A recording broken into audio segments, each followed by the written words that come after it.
ფინალის მომსწრეები გავხდით, აკადემია გახდა ჩემპიონი, ძალიან ბევრი ნიჭიერი კალათბურთელი აღმოაჩინეთ ამ ფესტივალზე.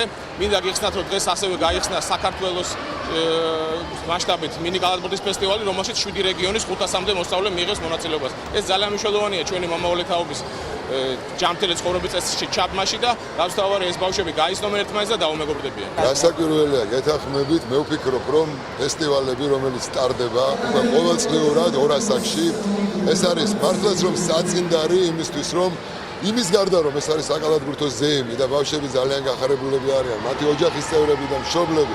მე ვფიქრობ, ეს საწინდარია მათი მომავალი ადამიანებად, უპირველეს ყოვლისა ღირსეულ ადამიანებად ჩამოყალიბებაში და რასაკვირველია, ძალიან დიდი იმედი მაქვს, რომ ნამდვილ ძლიერ კალათბურთელებად ჩამოყალიბებაში.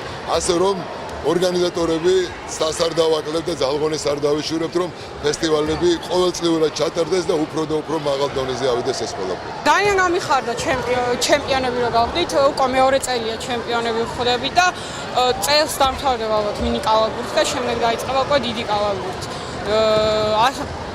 ანუ ჩვენი გუნდიდან ბევრი საუკეთესო მოთამაშე იყო და მგონი 1999 წლიდან აკადემია სულ ჩემპიონია.